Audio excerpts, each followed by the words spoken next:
رمضان رمضان رمضان يا حبيب، رمضان رمضان ليتك دوما. بسم الله الرحمن الرحيم. ولقد آتينا لقمان الحكمة أن اشكر لله ومن يشكر فإنما يشكر لنفسه ومن كفر فإن الله غني حميد.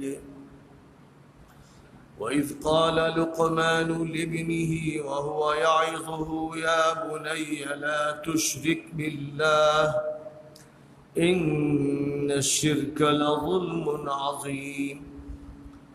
ووصينا الإنسان بوالديه حملته أمه وهنا على وهن وفصاله في عامين أن اشكر لي ولوالديك إلي المصير. وإن جاهداك على أن تشرك بي ما ليس لك به علم فلا تطعهما وصاحبهما في الدنيا معروفا واتبع سبيل من أناب إلي ثم إلي مرجعكم فأنبئكم بما كنتم تعملون. يا بني إنها إن تك مثقال حبة من خردل فتكن في صخرة أو في السماوات أو في الأرض يأت بها الله إن الله لطيف خبير. يا بني أقم الصلاة وأمر بالمعروف وانه عن المنكر واصبر على ما أصابك إن ذلك من عزم الأمور. ولا تصعر خدك للناس ولا تمش في الأرض مرحا إن الله لا يحب كل مختال فخور. وقصد في مشيك واغضض من صوتك إن أنكر الأصوات لصوت الحمير.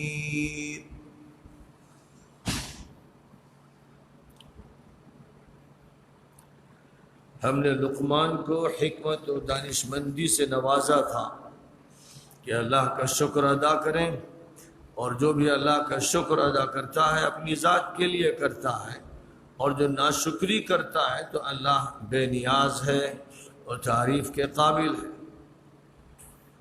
اور اس موقع کو یاد کرو جب لقمان اپنے بیٹے کو نصیحت کرتے ہوئے کہہ رہے تھے کہ اے بیٹے، اللہ کے ساتھ شرک مت کرنا، شرک سب سے بڑا ظلم ہے۔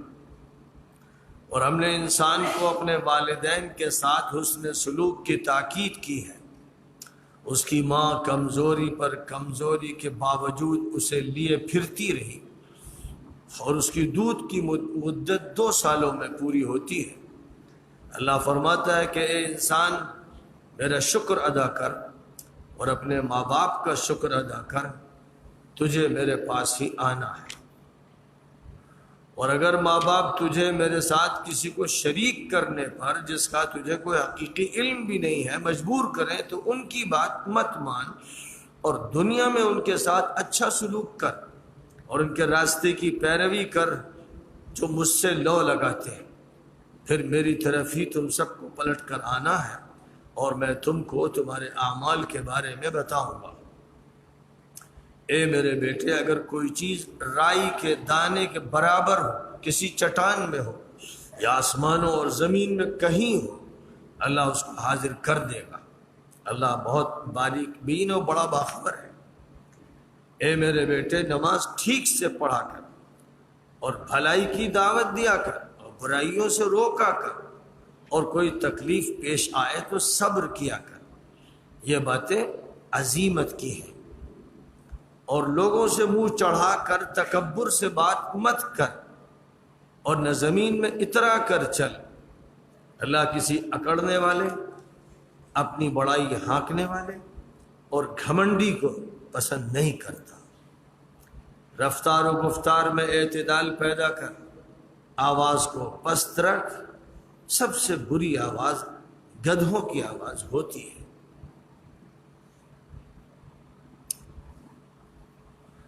یہ سورہ لقمان کی آیتیں، آیت نمبر 12 سے آیت نمبر 19 تک آپ کے سامنے آیات کی تلاوت بھی کی گئی اور ان آیات کا رواں ترجمہ پیش کیا گیا. اس سورہ کا نام سورہ لقمان رکھا گیا ہے. حضرت لقمان کی طرف اس کی نسبت کی گئی ہے اور حضرت لقمان کی نصیحتوں اور وصیتوں کا خصوصیت کے ساتھ یہاں تذکرہ کیا گیا ہے. حضرت لقمان کی شخصیت کا تعارف نہیں کرایا گیا، ان کی سوانح نہیں پیش کی گئی، ان کے حالات اس طرح نہیں پیش کیے گئے ہیں جس طرح حضرت موسیٰ کے حالات پیش کیے گئے، حضرت یوسف کے حالات پیش کیے گئے اور بہت سے انبیاء کرام کے حالات پیش کیے گئے، اور ایک حد تک حضرت خضر کے حالات پیش کیے گئے. لیکن حضرت لقمان کی صرف وصیتیں پیش کی گئیں، نصیحتیں پیش کی گئیں، ہدایتیں پیش کی گئیں. اب حضرت لقمان کون تھے، کہاں تھے، کب تھے، یہ موضوع مفسرین کے لیے چھوڑ دیا گیا. قرآن پاک میں زیادہ تر موضوعات اختصار کے ساتھ بیان کیے گئے ہیں اور قرآن پاک پر تدبر کرنے والے، غور کرنے والے، اس کے معنی کو سمجھنے والے آزاد ہیں کہ وہ صحیح اور تحقیقی ذرائع سے معلومات حاصل کریں اور ان معلومات کے ذریعے قرآن پاک کی مجمل باتوں کو، مجمل بیانات کو واضح کریں. حضرت لقمان کی شخصیت پر بھی مفسرین نے لکھا ہے، مؤرخین نے لکھا ہے. ایک رائے یہ ہے جس کا تذکرہ حضرت مولانا سید سلیمان ندوی رحمۃ اللہ علیہ نے بھی ارض القرآن میں فرمایا ہے کہ لقمان قوم عاد کے ایک فرد تھے جن لوگوں کو نجات ملی تھی حضرت ہود علیہ السلام کے ساتھ. اور پھر حضرت ہود علیہ السلام کے بارے میں یہ کہا جاتا ہے کہ احقاف کے علاقے سے ہجرت کر کے وہ حضرموت کے علاقے پہنچ گئے تھے جو یمن کا ایک علاقہ ہے، اور پھر وہیں ان کی وفات ہوئی تھی اور کہا جاتا ہے کہ وہیں ان کی قبر ہے. تو حضرت لقمان کے بارے میں یہ کہا جاتا ہے کہ وہ انہی کی نسل سے تھے اور ایک دور ایسا آیا کہ قوم عاد کے لوگ جو بچے تھے ان کی حکومت یمن میں قائم ہوئی اور حضرت لقمان بھی اپنے وقت کے حکمراں تھے. لیکن دوسری طرف وہ روایتیں ہیں جو اس سے متفق نہیں، اور وہ روایتیں حضرت عبداللہ ابن عباس رضی اللہ تعالی عنہما سے منقول ہیں اور بعض دیگر صحابہ اور تابعین سے منقول ہے کہ حضرت لقمان اصلاً حبشی تھے، اور عربی زبان میں اور قدیم لٹریچر میں حبشی کا لفظ جب استعمال ہوتا تھا تو اس کا مطلب یہ ہوتا تھا کہ افریقہ کے تھے، سیاہ فام تھے. لیکن وہ سوڈان کے تھے یا ایتھوپیا کے تھے یا جیبوتی کے تھے یا اور کہیں کے تھے، لفظ حبشی یہ نہیں بتاتا. اگرچہ عام طور پر سیرت میں حبشہ کا لفظ ایتھوپیا کے لیے استعمال کیا گیا ہے، اور دوسری روایات میں جو صحابہ اور تابعین سے ثابت ہیں یہ ہے کہ وہ نوبی تھے، اور نوبہ کا علاقہ مصر کے جنوب میں، سوڈان کے شمال میں ہے۔ تو اس اعتبار سے وہ سوڈانی تھے یا مصر کے جنوبی علاقے کے تھے، جہاں کے لوگوں کا سانولا رنگ یا سیاہ رنگ ہوتا ہے۔ اور روایتوں سے یہ بھی معلوم ہوتا ہے کہ وہ کسی زمانے میں غلامی سے گزرے، پھر آزادی حاصل ہوئی۔ اور مزید یہ وضاحت کی جاتی ہے کہ ان کو اس کا موقع ملا کہ وہ اپنے نوبہ کے علاقے کو چھوڑ کر فلسطین کے جنوبی علاقے میں عقبہ کا جو علاقہ ہے، ایلا کا علاقہ کہلاتا ہے، آ کر آباد ہو گئے تھے۔ اور وہاں ان کی آبادی کی وجہ سے انہوں نے عربی زبان سیکھی اور اس پر بڑی قدرت پیدا کی۔ تو ان کے نصائح اور ان کی وصیتیں عربوں میں معروف تھیں۔ بڑے بڑے عرب شعراء نے ان کا تذکرہ اپنے اشعار میں کیا ہے، ان کی حکمتوں کا تذکرہ کیا ہے، ان کی وصیتوں کا تذکرہ کیا ہے۔ اور مدینہ منورہ میں ایک شخص تھے سوید ابن صامت، یہ حضور صلی اللہ علیہ وسلم سے مکے میں آ کر ملے تھے، اور جب حضور نے ان کے سامنے باتیں پیش کی تو یہ کہنے لگے کہ یہ باتیں تو میرے پاس بھی موجود ہیں۔ تو حضور نے پوچھا کہ کہاں موجود ہیں؟ انہوں نے کہا میرے پاس مجلۃ لقمان ہے، لقمان کی کتاب ہے جس میں بڑی نصیحتیں ہیں، بڑی وصیتیں۔ تو حضور اکرم صلی اللہ علیہ وسلم نے حضرت لقمان کی تعریف کی اور فرمایا کہ بہت اچھی باتیں، بڑی اعلیٰ وصیتیں، لیکن میں تمہارے سامنے جو پیش کر رہا ہوں ذرا اس پر غور کرو۔ پھر آپ نے جو مزید ان کو قرآن پاک سنایا تو وہ مبہوت تھے اس معجزے کے سامنے، اور اپنے اسلام کا انہوں نے اظہار کیا۔ پھر وہ مدینہ منورہ گئے اور جنگ بعاث میں وہ شہید کر دیے گئے۔ مدینہ منورہ میں پھر حضور اکرم صلی اللہ علیہ وسلم سے ان کی ملاقات نہیں ہوئی۔ بہرحال لقمان کی شخصیت عربوں میں غیر معروف نہیں تھی، اور بالخصوص عربوں کے جو شعراء تھے، اور شعراء کا مطلب یہ کہ جو عربوں میں پڑھے لکھے اور زبان دان، زبان آور، نکتہ سنج، اسکالرس شمار کیے جاتے تھے اس دور میں، وہ لقمان کے بارے میں جانتے تھے، اور بس جانتے جو کچھ تھے وہ بھی یہی تھا کہ وہ بڑے حکیم تھے، بڑے دانشور تھے، اپنے وقت کے بڑے دانشور۔ اور دانشور وہ نہیں ہوتا ہے جو بے ایمان ہو۔ آج کل دانشور کا لفظ استعمال ہوتا ہے ان لوگوں کے لیے کہ جو علماء کے مقابل ہوں اور جن کی معلومات سیکولر ہوں اور سیکولر مائنڈڈ ہوں۔ جتنا زیادہ جو سیکولر مائنڈڈ ہو اتنا ہی بڑا اسکالر شمار ہوتا ہے اور دانشور شمار ہوتا ہے۔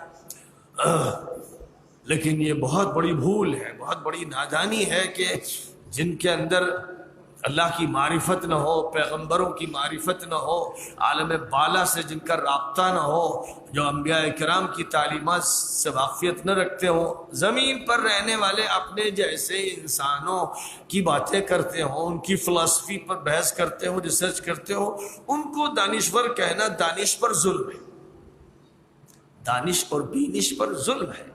قرآن پاک دانشور کا لفظ بولتا ہے، اور قرآن دانشوروں کے لیے اولو الالباب کا لفظ استعمال کرتا ہے، اور قرآن یہ کہتا ہے کہ جو آسمانوں پر، فضاؤں پر، ستاروں پر، سیاروں پر، کہکشاؤں پر، بادلوں پر، بارش پر، زمین کی تمام چیزوں پر غور کرتے ہیں، فکر کرتے ہیں، مطالعہ کرتے ہیں، ریسرچ کرتے ہیں، پڑھتے ہیں، سمجھتے ہیں، دانشور ہیں۔ لیکن مزید ضروری ہے کہ وہ کھڑے بیٹھے لیٹے اللہ کی یاد میں مشغول رہتے، یعنی ان کا مطالعہ جو ہو وہ مطالعہ ربانی مطالعہ ہو، نبوی مطالعہ ہو، ملکوتی مطالعہ، گہرا مطالعہ، عالمی مطالعہ، آیات الہی کا، اللہ کی نشانیوں کا مطالعہ، نگاہ عبرت ہو ان کے پاس، بصیرت ہو ان کے پاس، فراست ہو ان کے پاس۔ اب جو فراست سے محروم، بصیرت سے محروم اور ربانیت سے محروم، وہ دانشور کہلاتے ہیں۔ تو اصطلاحات کا کھیل و تماشا ہے، اور جس دور میں اصطلاحات بگڑتی ہیں اس دور میں تو جھوٹ سچائی بن جاتا ہے، خیانت امانت بن جاتی ہے۔ نبی اکرم صلی اللہ علیہ وسلم نے ایسے ہی دور کے بارے میں فرمایا تھا کہ ستکون سنوات خداعات یؤتمن فیہا الخائن ویخون فیہا المؤتمن۔ ایسے سال بھی آئیں گے جو بڑے دھوکے پر مبنی ہوں گے، جن سے دھوکہ دیا جائے گا، جعلسازی کی جائے گی، جن میں یہی ٹرینڈ بن جائے گا، اور جو امانت دار ہوگا اس کو خائن کہا جائے گا، اور جو خائن ہوگا اس کو امانت دار کہا جائے گا، جو پرامن ہوگا وہ دہشت گرد قرار دیا جائے گا، اور جو دہشت گرد ہوگا وہ ہیومینیٹیرین نظریات رکھنے والا انسان کہلائے گا، جو فحاش ہوگا وہ ترقی یافتہ ہوگا، اور جو حیادار ہوگا، شرم والا ہوگا، وہ دقیانوسی کہلائے گا۔ یہ ہے اصطلاحات کا کھیل، یہ ہے الفاظ کی قلہ بازیاں، یہ ہے زبان کی الٹی کبڈیاں، یہ ہے تماشا، یہ ادب اور لٹریچر کا غلط استعمال ہے۔ تو بہرحال جہاں تک تعلق ہے حضرت لقمان کا، تو وہ صحیح معنی میں دانشور تھے، وہ حکیم تھے، بے معنی الکلمہ، حکمت کے مالک۔ اور اللہ تعالیٰ نے قرآن پاک میں انبیاء کے تذکرے میں خاص طور پر یہ بات فرمائی ہے، جس نبی کا ذکر کیا ہے یہ فرمایا ہم نے اس کو حکمت سے نوازا اور علم سے نوازا۔ حکمت اور علم، اور پھر حکمت اور علم کی ترجمانی سب سے خوبصورت جو ہوتی ہے اس کا نام ہے الموعظۃ الحسنہ، اور علم اور حکمت کی بنیاد پر جو بحث ہوتی ہے اس کا نام ہے الجدال بالاحسن۔ یہ قرآنی اصطلاحات، اور اہل ایمان کو، طلباء مدارس کو، علماء کرام کو کم از کم یہ چاہیے کہ قرآن کی اصطلاحات میں بات کریں، غیروں کی اصطلاحات کے شکار نہ ہو، اور نہ ان کے دباؤ میں آئیں، نہ ان سے مرعوب ہوں، نہ ان کے بارے میں ریاکشن میں مبتلا ہوں، حقیقت کو واضح کریں۔ اب دیکھیے کہ حضرت لقمان جو سوڈان کے رہنے والے تھے یا مصر کے جنوب کے رہنے والے تھے، پھر بعد میں عقبہ اور ایلا کے علاقے میں رہنے لگے تھے، عربی زبان کی بھی بڑے قادر تھے، اور اللہ تعالیٰ نے ان کی تعریف کی، فرمایا کہ ہم نے لقمان کو حکمت دی اور ان کو دانشور بنایا، تو ان سے کہا کہ شکر ادا کرتے رہنا۔ دانشوروں کے دماغ خراب ہو جاتے ہیں، اور ایسا لگتا ہے کہ وہ آسمان پہ تھیگلی لگا دیں گے، زمین پھاڑ دیں گے، ایک نئی دنیا بسا دیں گے، نظریات کے مرغولے اڑاتے ہیں، جیسے کوئی سگریٹ پی رہا اور کش اڑائے اور مست ہو، یہ سمجھے کہ بس وہ فضا پر بم داغ رہا ہے، دھواں اڑ رہا ہے، کچھ ایسے ہی مدہوش ہوتے ہیں۔ اسی طرح بہت سے نظریات پر باتیں کرنے والے بھی کچھ اسی طرح کی دنیا میں ہوتے ہیں۔ نظریات کا ایک جھوٹا نشہ ہوتا ہے، اس نشے میں وہ مدہوش رہتے ہیں۔ اللہ تعالیٰ کی طرف سے یہ بات بڑی وضاحت کے ساتھ بار بار فرمائی گئی ہے کہ اللہ کا شکر ادا کرنے سے نعمتیں بڑھتی ہیں۔ کھانے پر آپ شکر ادا کریں گے، کھانا آپ کو اور اچھا ملے گا۔ کپڑے پر شکر ادا کریں گے، اللہ لباس اور عطا فرمائے گا۔ مکان پر شکر ادا کریں گے، اور اچھا مکان ملے گا۔ سواری پر شکر ادا کریں گے، بہتر سواری ملے گی۔ یہ تو مادی چیزیں ہو گئیں۔ علم پر شکر ادا کریں گے، علم میں اضافہ ہوگا۔ معرفت پر شکر ادا کریں گے، معرفت بڑھتی چلی جائے گی۔ حکمت پر شکر ادا کریں گے تو تو اللہ کی طرف سے فراست اور بصیرت کے دہانے کھول دیے جائیں گے اور الہام ہوگا. یہ شکر کا نتیجہ ہے. لئن شکرتم لازیدنکم. دیکھیے لئن شکرتم میں جو فعل استعمال کیا گیا ہے یہ مجرد فعل ہے، اس میں نہ حروف کا اضافہ کیا گیا ہے نہ کسی تاکید کا. تم شکر ادا کرو بس. اس کے بعد اللہ نے اس کی جزا کا جب استعمال کیا تو لام تاکید کا، نون مشدد تاکید کا، فرمایا لازیدنکم، ضرور بالضرور یقینی طور پر ہم نعمت میں اضافہ کریں گے. وعدہ اتنا زبردست.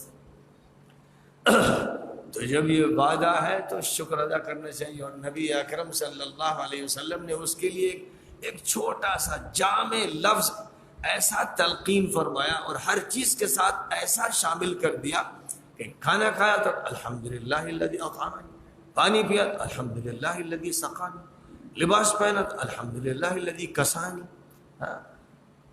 سو کر اٹھے الحمدللہ الذی احیانی. یہ الحمدللہ کی جو تکرار ہے یہ شکر کا لفظ ہے. ما شکر اللہ من لم یحمدہ، وہ اللہ کا شکر نہیں ادا کرتا جو اللہ کی حمد نہیں کرتا. کہیں فرمایا الحمدللہ رأس الشکر، الحمدللہ یہ شکر کی جان ہے، شکر کا سب سے اچھا اظہار ہے. تو کثرت سے الحمدللہ کہنا چاہیے.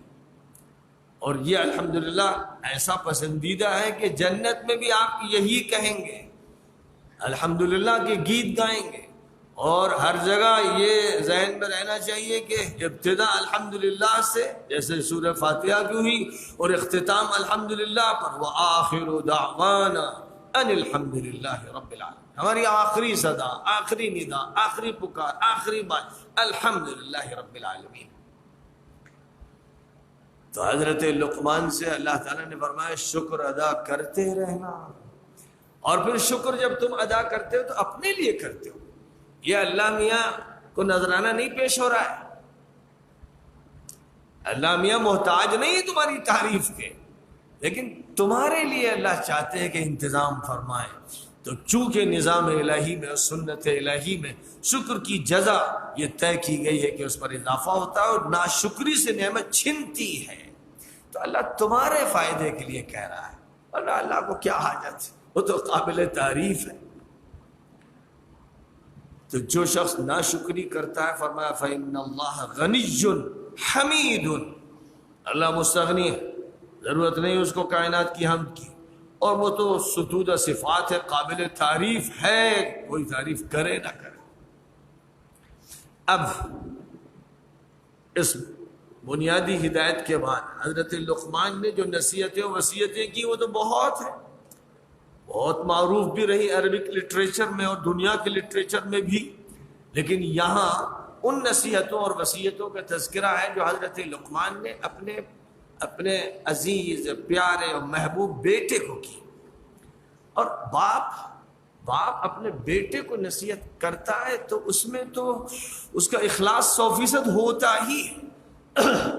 دوسرے کے ساتھ چاہے یہ ہو کہ 90% اخلاص ہے، 70% اخلاص ہے، ہو سکتا ہے کچھ کمی کے پہلو بھی ہو، لیکن آپ تو جانتا ہے کہ اس کا بیٹا جو ہے وہ اس کا امتداد ہے، وہ اس کا تسلسل ہے، وہ اس کا وارث ہے، وہ اس کی امانت کا حامل ہے. اور اسی وجہ سے حضرت زکریا نے اللہ سے دعا کی تھی کہ مجھے ایک بیٹا دے دیجئے جو یرثنی و یرث من آل یعقوب، جو میرا وارث بنے اور حضرت یعقوب کے خاندان کا وارث بنے. تو اپنے بیٹے سے آدمی جو بات کرتا ہے وہ تو سچی پکی مخلصانہ ہوتی، دل سے نکلتی. تو اب دیکھیے نصیحتوں میں سب سے پہلی نصیحت، بیٹے شرک مت کرنا. یہ وہ نصیحت ہے جو سارے انبیاء نے کی، قوموں کو کی، امتوں کو کی، ملتوں کو کی. اور اسی نصیحت کے ساتھ آخری نبی حضرت محمد مصطفیٰ صلی اللہ علیہ وسلم مبعوث ہوئے. تو شرک جو ہے اس کائنات کا سب سے بڑا پاپ ہے، اس سے بڑا کوئی گناہ نہیں. اس کی تفصیلات بیان کی جائیں تو بہت ہے، لیکن موٹی بات یہ ہے کہ شرک سب سے بڑی خیانت ہے کہ اللہ کی چیز کو آپ دوسری کی طرف منسوخ کر رہے ہیں۔ آپ کے مکان کے بارے میں اب کوئی شخص آ کر کہہ دے کہ یہ جناب عبدالحمید کا مکان ہے، یہ سلیم کا مکان ہے، آپ کا نہیں، تو آپ کا پارا کتنا چڑھے گا، آنکھوں میں خون اتر آئے گا۔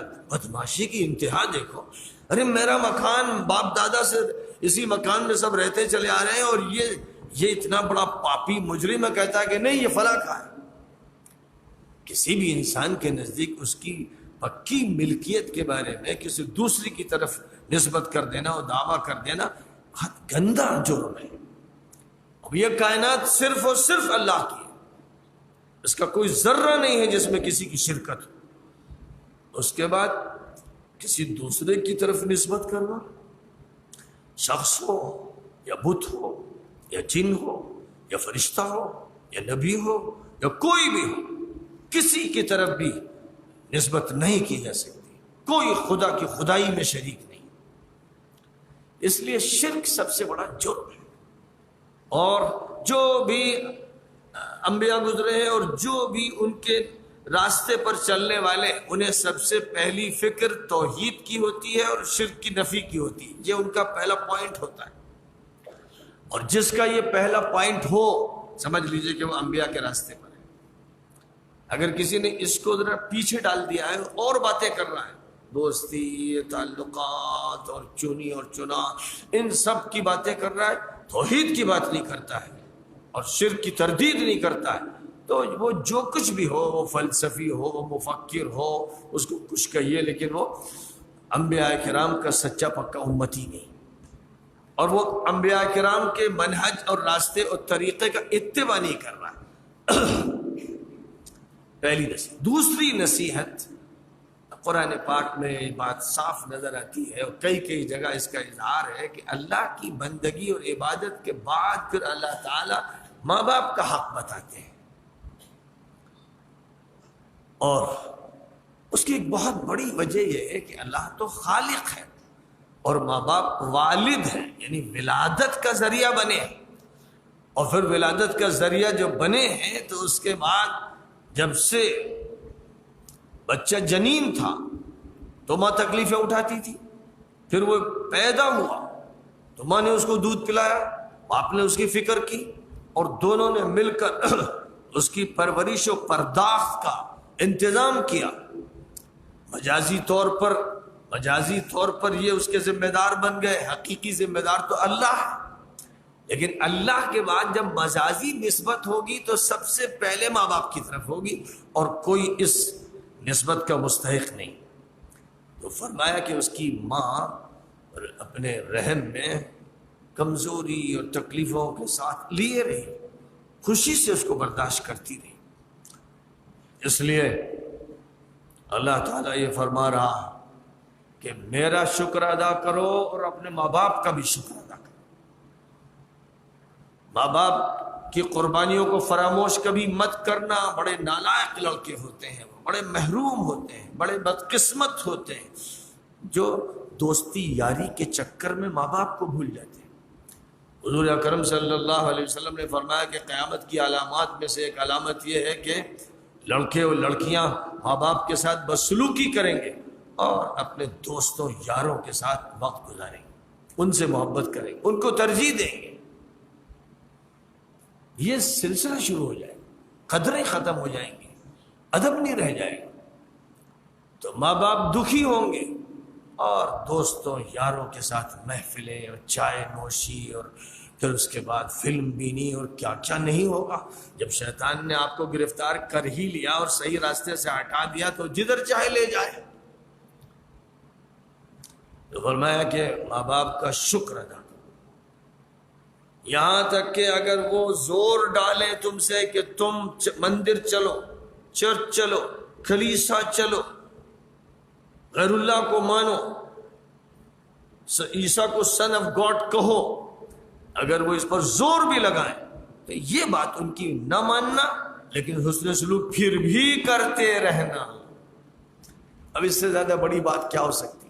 اسی سے معلوم ہو گیا کہ اسلام غیر مسلموں کے ساتھ بہت اچھے سلوک کی دعوت دیتا ہے. مسلم اور غیر مسلم میں سلوک کے سلسلے میں اسلام فرق نہیں کرتا. کسی کو اس لیے نہیں ستایا جائے گا, نہیں مارا جائے گا, نہیں برا کہا جائے گا کہ وہ ہندو ہے, وہ جینی ہے, وہ بدھسٹ, وہ یہودی یا عیسائی, ہرگز جائز نہیں. ہاں اگر وہ جنگ کرے گا, وہ ستائے گا تو اپنا دفاع کیا جائے گا, اس سے مقابلہ کیا جائے گا. یہ مقابلہ اور یہ جو اقدام ہوتا ہے یہ مذہب کی بنیاد پر نہیں ہوتا ہے, یہ لڑائی اور ظلم کی بنیاد پر. حضور اکرم صلی اللہ علیہ وسلم نے بہت سے غیر مسلموں کے ساتھ حلف کیا, پیکٹ کیا, جو مدینہ منورہ اور مکہ مکرمہ کے بیچ میں رہتے تھے مختلف قبیلے, ان سے آپ نے دوستانہ تعلقات قائم کیے. ان سے یہ کہا کہ بھئی آپ ہمیں نہ چھیڑیں, ہم آپ کو نہیں چھیڑیں. ہماری لڑائی مکے والوں سے ہے, ظالموں سے, مجرموں سے, جنہوں نے ہمیں مکے سے نکلنے پر مجبور کیا ہے. تو حضور اکرم صلی اللہ علیہ وسلم نے مدینہ منورہ کے آس پاس اور 450 کلومیٹر کے فاصلے پر بے شمار قبیلے جو بستے تھے, ان سے لڑائیاں نہیں لڑی, ان کو نہیں چھیڑا, بلکہ ان کے ساتھ تحالفات کیے, الائنسز قائم کیے. مدینہ منورہ کے آنے کے بعد جب آپ مدینہ منورہ تشریف لائے تو پھر جن جماعتوں کی اور دستوں کی آپ نے قیادت فرمائی, امام بخاری رحمہ اللہ نے کتاب المغازی شروع کی ہے تو وہاں فرمایا کہ ابوا, بوات اور عشیرہ, یہ 3 کارروائیاں آپ نے بالکل ابتدائی دور میں کی, اور ان میں کسی میں جنگ نہیں. آپ نے ان قبیلوں سے جنگ نہیں کی بلکہ پیک کیے, الائنس قائم کیا, ان کو مسلمانوں کے ساتھ جوڑا. یہ حکمت نبوی ہے, یہ سیاست نبوی ہے, یہ اخلاق نبوی ہے, یہ معاملات نبوی ہیں. مسلمان ان کو بھول گئے. آپ کی جو حیثیت تھی وہ تابع کی نہیں تھی, آپ ایک لیڈر تھے, آپ ایک سیاسی رہنما تھے, آپ ایک کمانڈر تھے, آپ فیصلہ کرنے والے چیف جسٹس تھے, اور سب سے اوپر آپ نبی تھے, آپ رسول تھے, آپ امت کے قائد تھے, آپ امام تھے ملت کے. یہ ساری خصوصیات تھی, اور اس بلندی سے آپ معاملہ کرتے تھے, دباؤ میں نہیں کر رہے تھے, بلکہ انسانی بنیاد پر, اور سب اللہ کی مخلوق ہے, اور سب انسانی بنیادوں پر بھائی بھائی ہیں. اس بنیاد پر آپ نے یہ اقدامات کیے تھے. تو آپ کی لڑائی اگر دیکھا جائے, بدر کی لڑائی قریش سے, احد کی لڑائی قریش سے, خندق کی لڑائی قریش سے, یا ان کی جو الائڈ فورسز تھی جو ان کے ساتھ کھڑی ہو گئی تھی, ظاہر ہے کہ دشمن کے ساتھ پھر جو کھڑا ہوگا وہ تو دشمن ہو جائے گا, ان سے. اور پھر سن 6 میں آپ نے انہی سے, ان کٹر پنتھیوں سے, شدت پسندوں سے, ہارڈ کورس سے صلح کی. اب ان سے معاملات کیے, کیونکہ معلوم ہے کہ ملک میں جو کچھ انتشار ہوگا ان کی وجہ سے ہوگا, ملک میں اگر امن ہوگا تو ان کی وجہ سے ہوگا. یہ ہیں جن کے ہاتھ میں سینٹر ہے, یہ ہیں جو طاقتور ہیں. تو جب بات آئی مصالحت کی, بات چیت اس طرح کی کہ جنگ بندی کی جائے, تو انہی سے ہو رہی بات. اور قبائل کے ساتھ جو تعلقات قائم کیے جا رہے ہیں وہ اس بنیاد پر نہیں کیے جا رہے ہیں کہ ان کے ساتھ تعلق پورے ملک پہ اثر انداز ہو, لیکن جو سینٹرل فورس ہے, جو سب سے بڑی طاقت ہے, اور جن سے ٹکراؤ ہے, ٹکراؤ ہوا, بدر میں ہوا, احد میں ہوا, خندق میں ہوا, اب انہی سے جو لڑ چکے ہیں, جن کا خون بہا, جنہوں نے ہمارا خون بہایا, انہی سے اب معاملہ ہوگا مصالحت کا. یہ ہے منہج نبوی. اس کو بھی مسلمانوں نے فراموش کر دیا, اس پر بھی عمل نہیں. یعنی ایک طرف یہ کہ اپنی بالادستی قائم کرنے کی کوشش نہیں, اور نیچے کی پوزیشن سے کسی کا سہارا لیتے ہیں. یہ نہ اللہ کو پسند, نہ نبی کو پسند, نہ یہ سنت کے مطابق, نہ سیرت کے مطابق. اور اس کے پھر جو نتائج نکل رہے ہیں, ہم اپنی آنکھوں سے دیکھ رہے ہیں, وہ زوال کی شکل میں ہے اور ذلت کی شکل میں. تو جب یہ بات فرمائی گئی, حضرت لقمان کی زبانی اللہ نے کہلوائی کہ ماں باپ اگر غیر مسلم ہیں اور سخت مزاج ہے، شدت پسند ہے، اور وہ بیٹے سے کہہ رہے ہیں کہ تجھے بت کی پوجا کرنی پڑے گی، تو بیٹا ان سے نرم بات کرے کہ ابا یہ نہیں ہو سکتا، یہ میری مجبوری ہے، لیکن میں آپ کے ساتھ کوئی برا سلوک نہیں کروں گا، میں آپ سے سخت بات بھی نہیں کروں گا، میں نرمی سے بات کروں گا، سمجھانے کی کوشش کروں گا، آپ کو دعوت دوں گا کہ آپ غور فرمائیں، توحید کو سمجھنے کی کوشش کریں، میں آپ کے ساتھ بد تہذیبی نہیں کروں گا۔ یہ اللہ کی تعلیم، یہ کتنے بلند اخلاق ہیں اور کیسا بلند معیار ہے، پوری دنیا میں یہ معیار کہیں بھی دیا نہیں گیا۔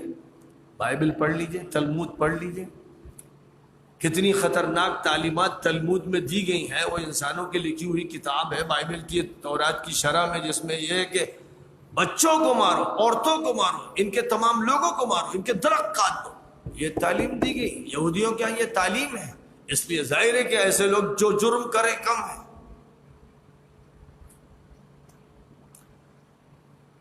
فرمایا کہ شرک کی بات اور کوئی بھی غلط بات کہیں اسے نہ ماننا، لیکن دنیا میں اچھا سلوک جاری رکھنا، پیروی اس کی کرنا جو مجھ سے لو لگا رہا ہے، میری طرف رجوع کر رہا ہے، میرا بندہ ہے، میرا نبی ہے، نبی کا امتی ہے، اس کے ساتھ رہنا۔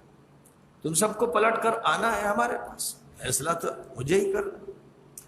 پھر اس کے بعد تیسری نصیحت جو کی، بیٹے اللہ عالم الغیب والشہادہ ہے، اس کے علم سے کوئی چیز اوجھل نہیں۔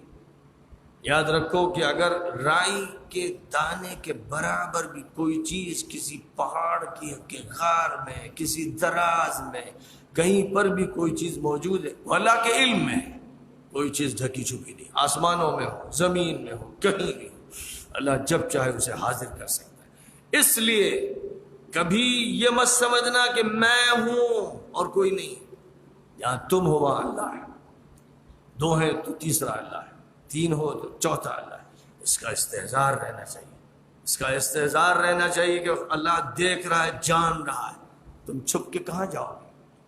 اس لیے تمہاری خلوت اور تمہاری جلوت یکساں ہونی چاہیے، یعنی اللہ کی بندگی کے ساتھ جڑی ہونی چاہیے، یعنی کہ لوگ نہیں دیکھ رہے ہیں تو چھپ کے کمرے میں جو چاہ رہے ہو کر رہے ہو، یہ سمجھ رہے ہو کوئی دیکھ نہیں رہا ہے، یہ سمجھ رہے ہو کہ کوئی کیمرہ لگا ہوا نہیں، کیمرہ ہوتا ہے تو بن ٹھن کے بیٹھتے ہو، حالانکہ وہاں فرشتوں کے کیمرے لگے ہوئے ہیں، اور فرشتوں کے کیا کہیے، الیکٹرانک کیمرے لگے ہوئے ہیں، کیونکہ فضا میں جو لہریں ہیں ان میں کروڑ ارب کیمرے ہیں، اور یہی فوٹو لے رہے ہیں، اور یہی فوٹو ٹاور سے آگے بڑھائے جا رہے ہیں۔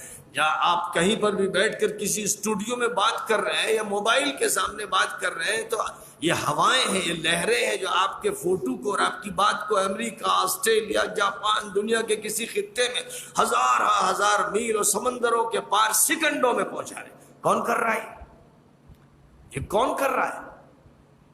یہ الیکٹرانک سسٹم ہے، اللہ کا بنایا ہوا، انسان کا بنایا ہوا نہیں۔ انسان نے دریافت کیا، اسے پتہ چلا کہ میں اپنے کمرے میں اکیلا ہوں، چھپ کر ہوں، تو وہاں چاروں طرف کیمرے لگے ہوئے ہیں جو میرا فوٹو لے رہے ہیں، اور قیامت میں پوری ریل دکھا دی جائے گی، ریل پوری دکھا دی جائے گی کہ تم کس وقت کیا کر رہے تھے، کہاں کیا کر رہے تھے۔ بلکہ قرآن پاک میں سورۃ الزلزال میں بیان کیا گیا کہ زمین جس پر آپ بیٹھتے ہیں، لیٹتے ہیں، آپ کے کمرے کی ہو، باہر کی ہو، میدان کی ہو، یہ زمین کے ذرے اس وقت ریکارڈ بن جائیں گے اور ریکارڈنگ بجنا شروع ہو جائے گی۔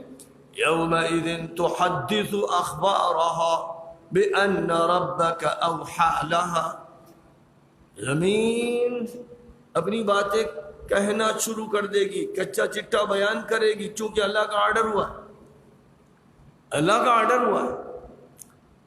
اب جو ٹیپ ہوتا ہے، اس ٹیپ کی پٹی کہاں سے بنتی ہے؟ آسمان سے ٹپکتی ہے، آپ ایجاد کرتے ہیں اس کو۔ ارے جو کیمیکل دنیا میں ہے، جو میٹیریلز ہے، اسی سے آپ نے یہ پٹی بنائی، اور جو سیل آپ نے تیار کیے ہیں وہ کہاں سے؟ جو معدنیات ہیں، جو دھاتیں ہیں، انہی دھاتوں سے آپ نے یہ سیل تیار کیے ہیں، جن کے بارے میں آپ کو معلوم ہوا، تجربہ ہوا، تحقیق ہوئی کہ وہ اسٹور کر لیتے ہیں معلومات کو۔ بیٹری کہاں سے بنی؟ اسی زمین کے میٹیریل سے بنی ہے. جو کچھ بھی ہو رہا ہے اسی زمین میں ہے. یہ جو دھماکے ہو رہے ہیں بارود کہاں سے, نیوکلیئر جو پاور ہے وہ کہاں سے, سب زمین کے گلوب کے اندر ہے. تو جب اس زمین کے گلوب کے اندر سے اتنے بم امریکہ کے پاس ہے, روس کے پاس ہے, اسرائیل کے پاس ہے کہ اگر وہ داغ دیے جائیں تو دنیا کے چتھڑے اڑ جائیں. اگر وہ جو انسان کے ہاتھ میں آ گئے تو اب اس کے بعد زمین کے اندر جو اسٹور ہے بارود, اور زمین کے اندر نیوکلیائی پاور کا جو میٹرز موجود ہے, اللہ کی طرف سے جس وقت سوئچ آن ہوگا تو دھماکے شروع ہو جائیں گے کہ نہیں. جب اس چند جو بنائے گئے بڑی مشکل سے بم, ان کا حال یہ ہے کہ پوری دنیا کو تہس نہس کر سکتے ہیں, تو اب اس طرح کا میٹیریل جو لاکھوں کروڑوں اربوں درجے زائد اسی زمین میں اسٹور ہے, اس وقت اللہ کا آرڈر ہوگا کہ بس اب وہ کام شروع کرے. تو جو فرمایا گیا قرآن پاک میں سورۃ القاریہ میں, سورۃ الزلزال میں اور دیگر صورتوں میں کہ انسانوں کے جسم کے چتھڑے ہوں گے اور لگے گا پتنگے اڑ رہے ہیں, اور پہاڑ دھنک دیے جائیں گے اور لگے گا روئی کے گالے اڑ رہے ہیں. تو یہ ایک ایسی بات ہے جو اب صرف ایمانیات کی نہیں رہ گئی, مشاہدات کی ہو گئی. ہماری آنکھیں دیکھ رہی ہیں, ہمارے کان سن رہے ہیں کہ فلاں جگہ دھماکہ ہوا. اتنی مضبوط بلڈنگیں جن میں لوہا پلا دیا گیا, زبردست سیمنٹ استعمال کی گئی, موٹی موٹی چادریں, ان کے چتھڑے اڑ جاتے ہیں. ان بموں سے جو انسان نے بنائے ہیں وہ تھوڑا سا جو میٹیریل لیا ہے, اس تھوڑے سے میٹیریل سے جس کی نسبت جو میٹیریل اندر ہے وہ 1 لاکھ کی, 1 کروڑ کی, 1 ارب کی, 1 خرب کی بھی کچھ نہیں ہے, گنتی نہیں, اس میں سے 1 ذرہ, لیکن آپ نے اتنا دھماکہ کر دیا. تو جب اللہ کا آرڈر ہوگا بِأَنَّ رَبَّكَ أَوْحَى لَهَا, اس سے پہلے آرڈر ہوگا کہ زمین ریکارڈنگ شروع کر دے. اب ہر آدمی حیران, ابھی آواز آ رہی اور زمین یہ بتا رہی یہاں سجدہ کیا تھا اس بندے, دوسرا ٹکڑا کہہ رہا ہے یہاں اس نے فلم دیکھی تھی, تیسرا ٹکڑا کہہ رہا ہے فلاں شخص نے یہاں بدکاری کی تھی. ہر طرف سے ریکارڈنگ بج رہی, اور یہ ریکارڈنگ صرف زمین سے نہیں بج رہی ہے. یہ جو آپ کا جسم بنا ہے کہاں سے بنا ہے؟ مٹی کھا کھا کر. آپ نے پودے استعمال کیے, ترکاری استعمال کی تو مٹی کھائی, آپ نے گوشت استعمال کیا تو مٹی کھائی, آپ نے دودھ پیا تو مٹی کھائی. جو چیز بھی تیار ہو رہی ہے وہ اسی زمین کے اندر سے نکلنے والے پودوں کے ذریعے سے, جو بھی میٹر تیار ہو رہا ہے اسی زمین کے ذروں سے ہو رہا ہے. اسی کے عناصر, اسی کے ایلیمنٹس منتقل ہو رہے ہیں نباتات میں اور حیوانات میں اور انسان میں. تو آپ زمین کھا رہے ہیں, شیپ الگ الگ ہو گئی ہے, اسی کو استعمال کر رہے ہیں. تو آپ کے جسم کا ذرہ ذرہ زمین کا ذرہ ذرہ ہے. کیا ہے جسم میں آپ کے؟ یہی تو کہتے ہیں کہ آئرن ہے, پوٹاشیم ہے, اور کیلشیم ہے, اور فاسفیٹ ہے, اور چنی اور چنا, کیا کیا ہے. وہی تو چیزیں ہیں جو زمین میں ہے, وہی آپ کے اندر ہے. تو جب آپ کے اندر ہے تو فرمایا گیا کہ حکم ہوگا اللہ کا آرڈر, کھال بولے. اب کھال سے ریکارڈ بج رہا ہے, ہاتھوں سے ریکارڈ بج رہا ہے, زبان بند کر دی گئی. نختم علی افواہہم, یہ زبان جس کو ذریعہ بنایا گیا تھا ایک خاص وقت کے لیے, فرمایا کہ اس پر مہر لگا دی جائے گی. اور تنطق ایدیہم وارجلہم, ہاتھ بولیں گے, پیر بولیں گے. وہ جو ریکارڈ خداوند قدوس کا آٹومیٹک ہے وہ کام شروع کر دیں گے. یہ ساری باتیں پہلے کہی جاتی تھی تو صرف اور صرف ایمان کی وجہ سے مومنین مانتے تھے, لیکن اب ہم لوگ جب مان رہے ہیں تو صرف ایمان کی وجہ سے نہیں مان رہے ہیں, بلکہ اب سائنس بھی ایمان کی تائید کر رہی ہے. اب دونوں بغل گیر ہو گئے, سائنس اور ایمان بغل گیر ہو گئے, اس لیے ماننے میں کوئی دشواری رہی نہیں گئی. مشاہدہ ہو رہا ہے بالکل, اور اسی مشاہداتی کیفیت کا اللہ تعالیٰ نے قرآن پاک میں تذکرہ فرمایا کہ بعد کا جو دور آئے گا, دنیا آگے بڑھے گی, سائنس کے انکشافات ہوں گے, حقائق کھلتے چلے جائیں گے, تو کیا ہوگا؟ سنریہم آیاتنا فی الآفاق وفی انفسہم حتی یتبین لہم انہ الحق.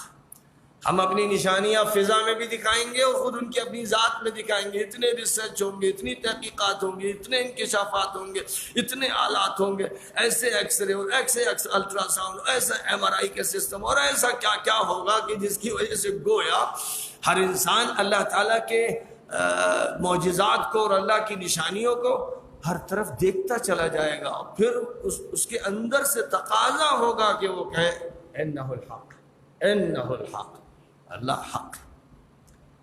تو معلوم یہ ہوا کہ جتنا دور آگے بڑھتا چلا جائے گا اتنا ہی ایمان کے اسباب بڑھتے چلے جائیں گے۔ فرمایا حضرت لقمان نے کہ بیٹے، رائی کے دانے کے برابر بھی کوئی چیز چھپی نہیں رہ سکتی۔ اس کے بعد پھر مزید نصیحتیں کرتے ہوئے فرمایا نماز قائم کرنا، نماز کی فکر کرتے رہنا، کبھی نماز فوت نہ ہو، اس میں کوتاہی مت کرنا، دعوت کا کام کرنا،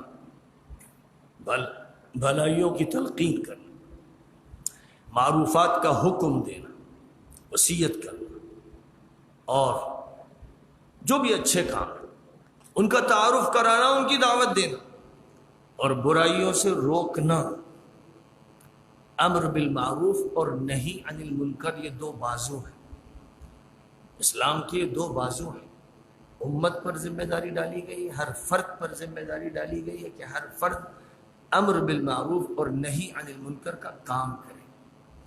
اور امر بالمعروف تو پھر بھی میٹھا میٹھا ہوتا ہے، نہی عن المنکر اکثر کڑوا ہوتا ہے۔ کسی کو ٹوکیے اسے برا لگنے لگتا ہے۔ شادی ہو رہی ہے، آپ کہیں باجا نہ بجوائیے، یہ فوٹو نہیں ہونے چاہیے، اور مرد و زن کا اختلاط نہ ہو، اچھے سے اچھے دینداروں کے چہروں پر تقدر ظاہر ہو جاتا ہے۔ انہیں نصیحتیں اچھی نہیں لگتی اس وقت، ارے بس ٹھیک ہے اس وقت تو خاموش رہیے، کھانا کھائیے اور گھر جائیے۔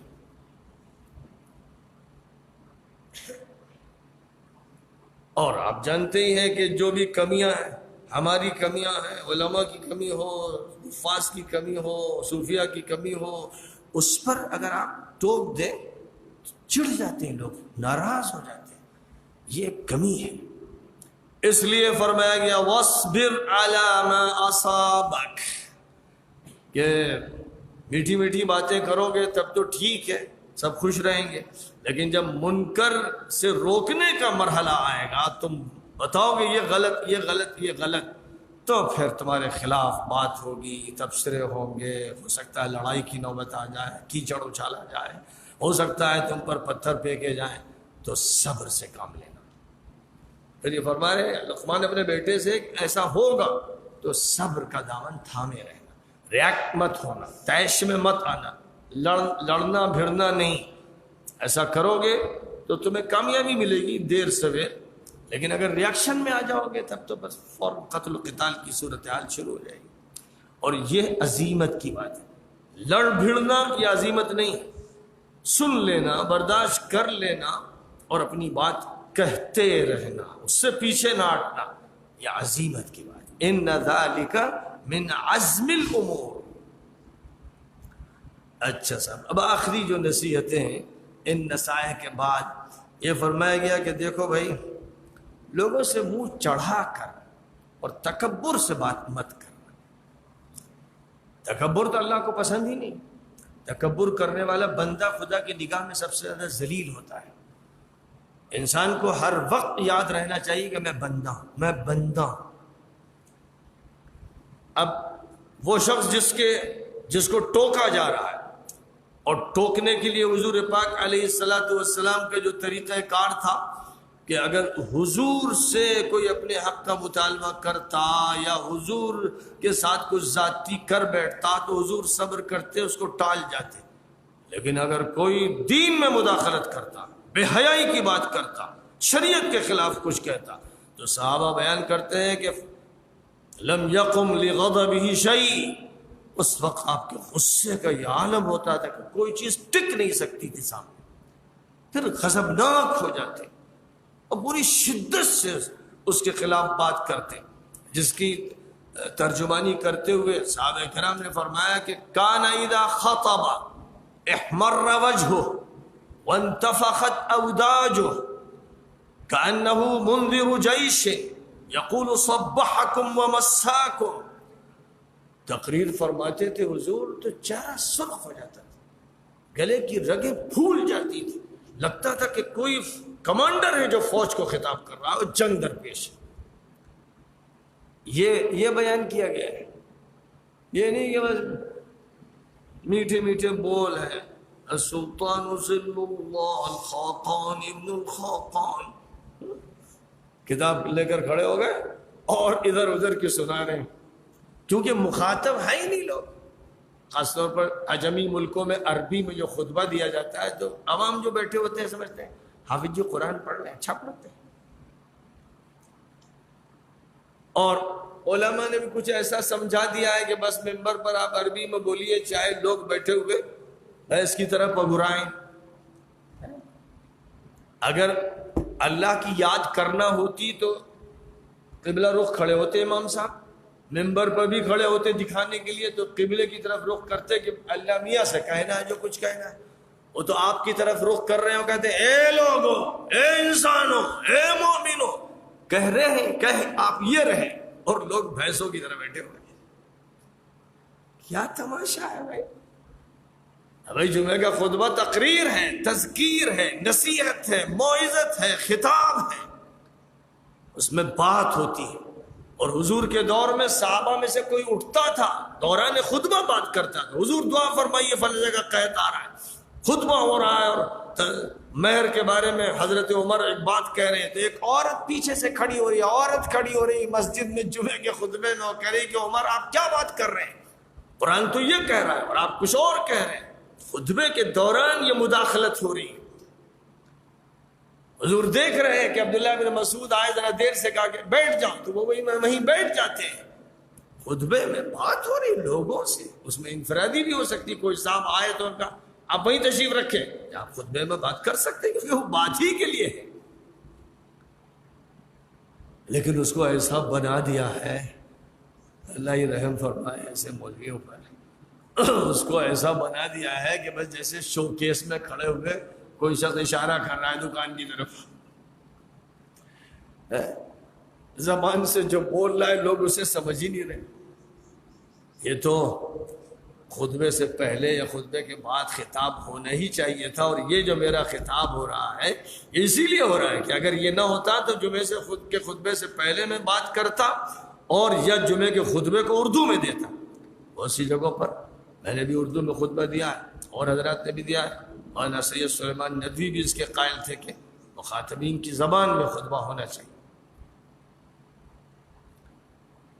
اور پورے انڈونیشیا میں، ملیشیا میں، سب جگہ وہاں کی زبان میں ہوتا ہے. پورے کیرلا میں وہاں کی زبان میں ہوتا ہے. دنیا میں بہت سی جگہوں پر، اور پورے ٹرکی میں ٹرکش زبان میں خطبہ ہوتا ہے. یہ سمجھداری کی بات ہے، انہوں نے سمجھداری سے کام لیا. لیکن اکثر ہمارے یہاں کتابوں میں، حنفی کتابوں میں، شافعی کتابوں میں لکھ دیا گیا کہ خطبے کے لیے عربی زبان شرط ہے. یہ بیان درست نہیں، مقصدیت کے خلاف ہے، التزام مالا یلزم ہے. تو بہرحال فرمایا کہ منہ چڑھا کر بات مت کرنا، دعوت کی تو کوئی مناسبت ہی اس سے نہیں ہوتی، اور بات اگر کرنا ہے حق کی تو وہ منہ چڑھا کے نہیں ہوتی، وہ حمیت کا اظہار ہوتا ہے، وہ غیرت کا اظہار ہوتا ہے. وہ دین کے کسی مسئلے کو نقصان پہنچتا ہے تو یہ اللہ کے لیے غصہ ہوتا ہے، کیونکہ حدیث میں فرمایا گیا من احب للہ وابغض للہ واعطى للہ ومنع للہ فقد استکمل الایمان. جو اللہ کے لیے محبت کرے جس سے کرے، اور اللہ کے لیے نفرت کرے جس سے کرے، اور اللہ کے لیے دے جس کو دے، اور اللہ کے لیے روکے جس سے روکے، اس نے اپنا ایمان مکمل کر لیا. یہ کمال ایمان کی دلیل ہے. جو سب سے صرف محبت کرے وہ زندیق ہے، وہ زندیق ہے. صوفیاء کرام کے یہاں یہ عبارت مشہور ہے، جو سب کا صدیق ہے وہ اصلاً زندیق ہے، کیونکہ سب کا صدیق کوئی ہو ہی نہیں سکتا. ظالم کے بھی دوست ہیں آپ، کافر کے بھی دوست ہیں، مشرک کے بھی دوست ہیں، یہودی کے بھی دوست ہیں، بدماش کے، فحاش کے، عیاش کے بھی دوست، سب سے محبت سے ملتے ہیں. تو پھر یہ ایسی بری حالت ہے، ایسی بری حالت ہے جس کے لیے حدیث میں یوں سمجھیے کہ دیوس کا لفظ استعمال ہوا ہے. بے غیرت، بے حمیت، بے شرم لوگوں کا یہ رویہ ہوتا ہے. اور نبی پاک علیہ الصلوۃ والسلام کے رویے کے بالکل خلاف۔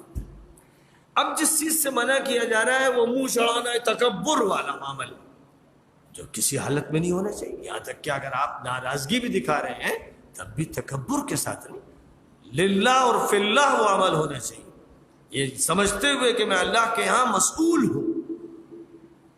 اور اللہ تعالیٰ کسی بھی ایسے انسان کو پسند نہیں کرتا ہے جو ڈینگے مارتا ہے، فخر بگھارتا ہے، تکبر کرتا ہے، اکڑتا ہے، اتراتا ہے۔ یہ صفات ناپسندیدہ لوگوں کی، اچھے لوگوں کی نہیں۔ اب اسی کے ساتھ ساتھ جیسے زبان کو شریعت کے مطابق ڈھالنا ہے، ویسے رفتار بھی معتدل ہونی چاہیے، درمیانی ہونی چاہیے۔ رفتار سے انسان پہچانا جاتا ہے۔ بعض سی رفتار ایسی ہوتی ہے کہ لگتا ہے کہ بھائی یہ نشے کی حالت میں، بعض رفتار ایسی ہوتی ہے جس سے لگتا ہے کہ اس کو غرور ہے، یہ متکبر ہے، بعض رفتار ایسی ہوتی ہے جس سے لگتا ہے ڈھیلا ہے، کسل مند ہے، معطل سا ہے۔ اب رفتار کے بارے میں بھی حضور اکرم صلی اللہ علیہ وسلم کی سنت ہے، چلتے تھے تو رواں چلتے تھے، لگتا تھا کہ جیسے ڈھلواں راستے پر چل رہے، روانی تھی، اس میں طاقت تھی، لیکن تواضع تھی، عبدیت تھی، بندگی تھی۔ تو اللہ تعالیٰ نے اپنے محبوب بندوں کا تذکرہ فرمایا تو عباد الرحمن الذین یمشون علی الارض ہونا، رحمان کے بندے وہ ہیں زمین پر چلتے ہیں تواضع کے ساتھ، جھک کر، اس طرح کے لگتا ہے کہ اللہ کا بندہ چل رہا ہے۔ اور ساتھ ساتھ یہ کہ بلا وجہ آواز بلند نہ کی جائے، جس جگہ آواز بلند کرنے کی ضرورت ہے وہاں کی جائے، جہاں نرم اور کمزور آواز ہونی چاہیے وہاں کمزور آواز۔ بڑوں کے پاس بیٹھے ہیں تو ایسی آواز ہونی چاہیے کہ بے ادبی نہ معلوم، بڑھ چڑھ کر ان پر چڑھ کر نہ بولا جائے۔ ساتھیوں کے ساتھ برابر کی گفتگو، بچوں کے ساتھ مشفقانہ گفتگو۔ تو گفتگو کے بھی انداز ہیں، اطوار ہیں، آداب ہیں، اخلاق ہیں، رفتار کے بھی اور گفتار کے بھی۔ اور بڑی خراب آواز ہوتی ہے گدھوں کی جو نکلتی، کتے بھونکتے ہیں۔ اور گدھے کا تذکرہ اس لیے فرمایا گیا کہ گدھے کی سواری بھی ہوتی تھی، خچر کی سواری، گھوڑے کی سواری، تو انسان اس کا استعمال کرتا تھا، لیکن آواز اس کی پسندیدہ نہیں۔ اب اگر کوئی انسان اس طرح کی بات کر رہا ہے جو بیجا ہے اور بے وقت ہے اور بلند آواز سے جہاں نہیں ہونی چاہیے وہاں ہے، تو اس کا مطلب یہ حمار کی آواز ہے۔ یہ تشبیہ ہے ایک ایسی چیز سے جس کو حقیر سمجھا جاتا ہے۔ تو اس طرح یہ نصائح اور وصیتیں بیان کی گئی ہیں۔ ظاہر ہے کہ حضرت لقمان کی صرف یہی نصیحتیں نہیں ہیں، لیکن یہ وہ نصیحتیں جو خصوصیت کے ساتھ انہوں نے اپنے بیٹے کو کی کسی ایک موقع پر۔ تو اللہ تعالیٰ نے یہ سبق یہاں پر نقل کر دیا۔ اب اگر کوئی شخص یہ چاہتا ہے کہ اللہ تعالیٰ نے جو رہنمائی فرمائی اس سے فائدہ اٹھائے، تو ہر باپ کو چاہیے کہ اپنے بیٹوں کو یا بیٹے کو ایسی نصیحتیں کریں، ان نصیحتوں سے ان کو محروم نہ رہنے دیں، کیونکہ یہ ہے اصل دولت، یہ اصل سرمایہ ہے، یہ ادب ہے جو ادب منتقل کرنا ہے نسلوں میں، بچوں میں، بچیوں میں، تاکہ ان کا صحیح اٹھان ہو اور بچپن سے وہ حکمت سیکھیں، آگے چل کر پھر وہ صحیح معنی میں دانشور بنے۔ وآخر دعوانا ان الحمدللہ رب العالمین۔ رمضان رمضان رمضان